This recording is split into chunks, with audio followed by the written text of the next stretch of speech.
Siya yung nagsulat ng hati kami sa song actually. Nagawa ko yung chorus part tapos nag-focus siya sa verses. Yeah. Yung pala yun, yung hadlok at kasing-kasing siya yun. It was a mix of everything eh. Kasi yung buong concept talagang, yung direction ng song nagbase dun sa posisyon niya nung time na yun. JK, kasi ang dami mo rin, of course, dapat kung saan nabanggit kanina yung isasalute. Ang dami mo rin nalagpasan talaga, past na mga issues na pinagdaanan mo before. Ano mga controversy? Ano lang pwede mo lang ma-share sa amin? Binabawalan kami to talk about it. Ano pwede mo lang ma-share dun sa mga recent na nangyari? I have heard news na okay na, tapos na yung mga napagdaanan mo before. Itong mga issues, specifically yung court case na gano'n, tapos na raw yun. I mean, okay na raw. All those kinds of things, a lot of things are definitely blown out of proportion. A lot of things are unnecessarily expounded into this massive thing that it shouldn't have been in the first place, right? So there's a lot of assumption, there's a huge aspect of assumption, and also this huge aspect of people publicly just buying and biting whatever they see first online without knowing the whole story, the whole context, right? So ako naman at this point in my life, it's again, which is what I've been also talking about the whole time. I focus my energy on the things that I can control. Kung ano yung papaniwalaan ng mga tao or gustong isipin ng mga tao, I mean, I don't care. Kasi like, that's out of my control. People's opinions and emotions and whatever they want to believe in is out of my control. You know, so yeah. Pero for the record, JK, kumusta na kayo ni Darren? It's not something I want to talk about, definitely. It's not something that's part of my day-to-day thoughts. Ako naman on my end, without mentioning anybody, it's really, we're all grown-ups here, and ako, more than anything, love is what matters most. So, alam mo yun, my door is open wide in terms of, Diyos ko naman, talagang magsistress pa ba tayo sa mga ganyan-ganyan drama? Ang dami kong drama sa buhay. So what if magkasalubong kayo, okay na sa'yo? Are you No, willing I've always been fine actually. Okay. I've always been fine. I've always been open. I've always been kind, right? And I will not speak on other people and other people's behalf. So from my end, ako, there's nothing negative for my Sana okay naman talaga na, sana okay lang. Kasi, di ba, like, before, grabe rin yung competition, Martin and Gary, si Regine, ang dali ng ano. And then, we're expecting din naman sa iyo, sa era mo, kayo rin sana, competition is created by, unfortunately, by the people outside. And competition was something that I never had within ever since the beginning. People may think otherwise, but at the same time, again, people believe what they want to believe in. What matters to me more are the ones who actually know everything, and the people who actually know me. I only care about the opinions of the people that have my number. Pero sana nga, may collaboration. I'm open to collaborating with everyone. Maraming nag-aabang nun. Every you know, again, not talking about mentioning anybody specifically, Yes. but we have amazing artists here.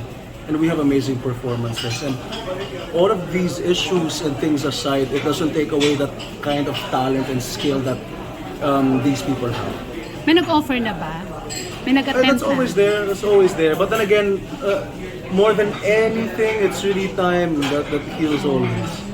It's really time and growth that heals all wounds. And again, like in relation to this topic, anything from my end, I'm open, and I am way past all of those things. And yeah, and now I'm just really focused on the concert and really being able to focus my energy more on the people who are really there, the people who really support and believe in the music that I make. So mas ganun lang. Basta ako positive energy and vibes lang as much as possible. Ganun naman yung life. As individuals, ang dami natin mga pinagdadaanan sa mga personal nating buhay. Diyos ko naman, pati yung mga ganyang bagay-bagay. it doesn't, all of these negative thoughts and things don't deserve our energy. Because walang magandang maibabalik sa atin. JK, no doubt na pagdating sa performance, talaga namang magaling ka at yung mga songs mo talaga nagte-trending. Pero kasi may mga songs ka na, na hindi masyadong acceptable for the youth. Like, di ba may mga songs kang may mga mura. So maririnig din ba namin yun dito sa Mall of Asia? It depends kasi there are a lot of regulations and rules involved, not just from the producers and the team, but also the establishment. In terms of age, kasi I'm not entirely sure if, for example, the arena allows a certain age group to go to shows, right? I don't think minors are allowed, right?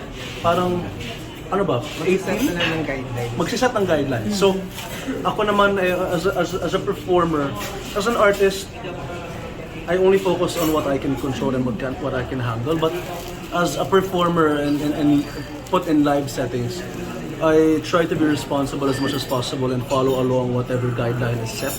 So if there are going to be kids in the arena, then obviously we have to keep that in mind that there are going to be kids in the arena.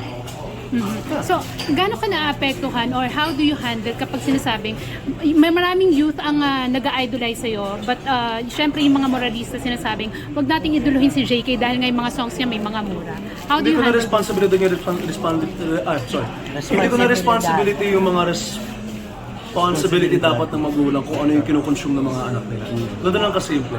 Kasi if you're gonna crucify and beat up all of these artists that make even way wilder things before me during our time, then what's the point of creating? If you're gonna hinder creativity from the very inception of it, right? What's the point of talking? What's the point of speaking? What's the point of acting?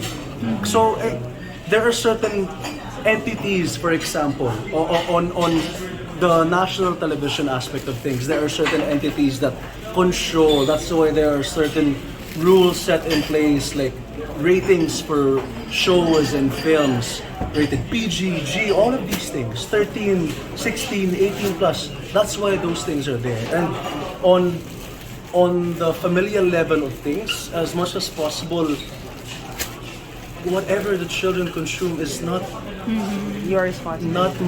not in my control, right? It's your responsibility as an individual to be able to set the boundaries for what your children consume, and that's not just with my song, but with every content online. So hindi mo babaguhin ang image and style mo just because Thank you. just because yun ang gusto sa ng ilan para maging ano ka idol No, ka. I mean, kasi kung gagawin ko yung gusto ng lahat, yung ano pa ginagawa natin, ano tayo mascot. Alam mo yun, like, I'm just focusing naman on what I'm on the things that I have control on. I'm just focusing my energy on the things that are like that, right? So, yun lang naman siya. It's hello. Yeah, of course. Ay, yun lang naman. And, dami siya tayo.